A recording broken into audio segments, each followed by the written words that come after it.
C'est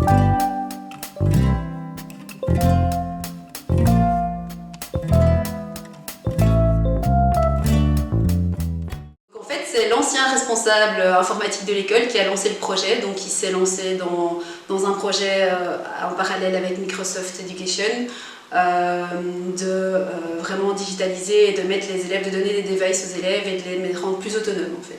Le fil rouge c'était l'autonomie et Microsoft Office 365, donc tout rassemblé sur un même support. Donc en troisième, les élèves, on travaille avec un professeur de Saint-Augustin et ma collègue ici de maths en troisième, on a mis les élèves en autonomie complète. Donc ils ont eu un chapitre qui a été réfléchi évidemment en départ et ils ont eu accès, donc ils avaient accès à leur GSM et à un iPad ou un ordinateur tablette et donc ils ont pu faire leurs cours comme ça tout seuls. Donc ils se faisaient eux-mêmes leur prépa, ils allaient chercher des infos, des petits tutos, il y en avait un qui mettait ses écouteurs, il regardait le tuto puis il réexpliquait aux autres et ils ont travaillé en autonomie comme ça complète. J'étais là évidemment, mais ils m'ont pas tellement appelé finalement, sauf pour des détails un peu plus précis, mais voilà. Donc l'iPad là a vraiment été un support qu'ils ont utilisé. Tiens, on va voir parfois la simple calculatrice, parfois un tableur, parfois juste pour faire comme une tablette comme on avait nous à l'époque avec une craie. Parfois c'était le support du podcast, il y avait plein mais il a vraiment servi à plein de choses en fait. Ici cette année donc, on a créé le cours d'initiation à la pensée informatique, vraiment pour donner le goût aux élèves et je pense que c'est quelque chose qu'il faut, c'est des outils, ils les utilisent tous les jours mais ils ne savent pas du tout comment ça fonctionne. Donc c'est vraiment leur dire voilà, un ordinateur c'est bête, un ordinateur ça ne fait que ce qu'on lui demande et il faut lui demander correctement sinon il ne le fait pas correctement et ça nous permet aussi de dédramatiser l'erreur, le bug en informatique, on explique que voilà, il faut remonter à la source et puis on décortique et on le règle. Et c'est le même problème dans les cours, quand ils ont un problème, il suffit de décortiquer et puis on réexplique et on peut avancer. D'abord, on initie à la pensée informatique, donc on découvre la notion d'algorithme, la notion de bug, les robots, et puis après, ils peuvent un peu choisir ce qu'ils veulent faire. En fait, j'avais prévu de faire un cours sur 1 an, mais ça a eu tellement de succès en fait, que presque tous les élèves de deuxième avaient choisi l'option, donc on a été obligé soit de choisir les élèves, ce qui n'était pas très sympa, donc on a décidé en fait de les faire tourner, donc il faut chacun 12 semaines, donc ça va très vite. Donc je vois vraiment très vite la notion d'algorithme, de pensée informatique dans l'absolu. Et puis après, ils se lancent en fait dans des projets, ils choisissent ce qu'ils veulent. Et puis moi, je me rends disponible pour leur apprendre et les laisser avancer.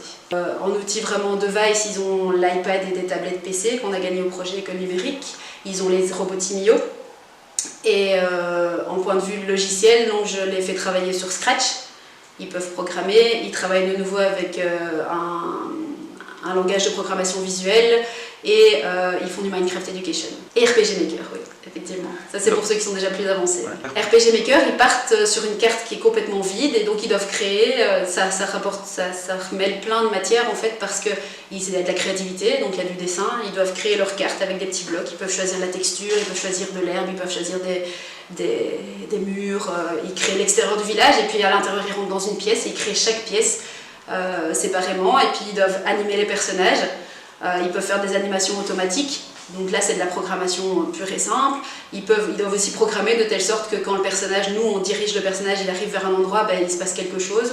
C'est vraiment, là on est vraiment dans de la vraie programmation, mais toujours très visuelle, donc ils ont relativement facile. Donc moi je suis prof de maths, j'ai tendance à insister sur les maths, donc ils font des échelles, ils font des aires, ils font des périmètres, ils travaillent avec des pourcentages, donc ici dans le groupe précédent, j'ai déjà fait une session cette année, ils ont refait, il y a un groupe qui a refait la ferme de Garfield, donc on a dû aller chercher des dessins, ils ont dû prendre des proportions, des mesures parce qu'il n'y a pas réellement de plan là, pour refaire plus ou moins à l'échelle et ils ont refait toute la ferme de Garfield. J'ai des élèves qui ont commencé à faire l'école, et là évidemment l'école est immense ici, donc ils ne sont pas arrivés au bout de leur projet, et donc ils vont continuer à venir, c'est ça qui est chouette. Ils peuvent venir le mardi midi et le vendredi midi au centre cybermédia et ils vont continuer à venir sur leur temps de midi pour terminer leur projet pour que ce soit fini pour les portes ouvertes. Donc c'est vraiment, ils prennent vraiment plaisir à faire ça. Il y a du français parce que quand ils sont sur leur chemin, ils peuvent donner des énigmes ou donner des indices pour aller à des endroits. Je pense qu'on peut travailler plein de choses. Après, si on sort de là, il y a un laboratoire de chimie.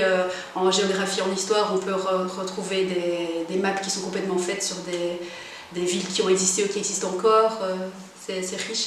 Donc c'est le deuxième cours, donc là ils découvraient la robotique, ils découvraient les robots Mio et Minecraft Education.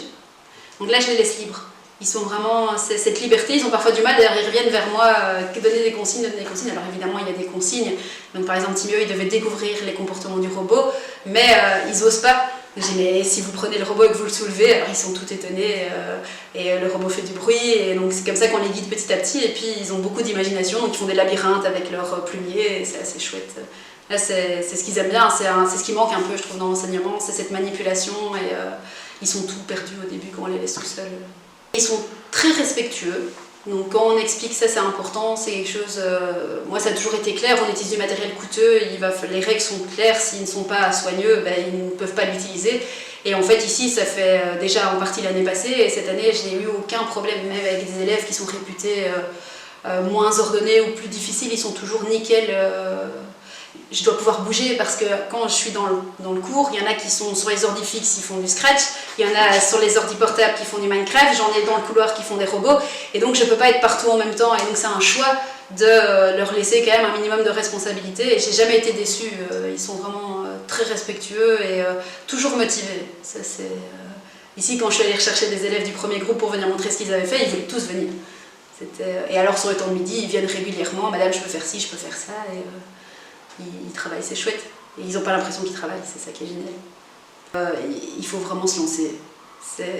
On a peur, moi quand j'ai commencé ici, alors que je suis une geek dans l'âme, mais quand je me suis lancée à leur donner des iPads et à devoir les laisser aller sur Minecraft et je me dis, ouh là là, ça va mal se passer, et en fait non, et ils nous apprennent des choses tous les jours. Eux ils apprennent, mais ils nous apprennent beaucoup de choses aussi, et ils s'entraident beaucoup en fait. J'ai vu ça en troisième comme ici à mon cours de deuxième, des élèves qui ne vont pas forcément s'entendre, qui sont réputés comme étant difficiles, ici ils sont là et puis il y a quelqu'un qui demande un coup de main et moi je me dis oulala, et puis en fait non, il vient, il regarde et puis il aide. Ça c'est vraiment, quand j'arrive à faire ça je suis contente.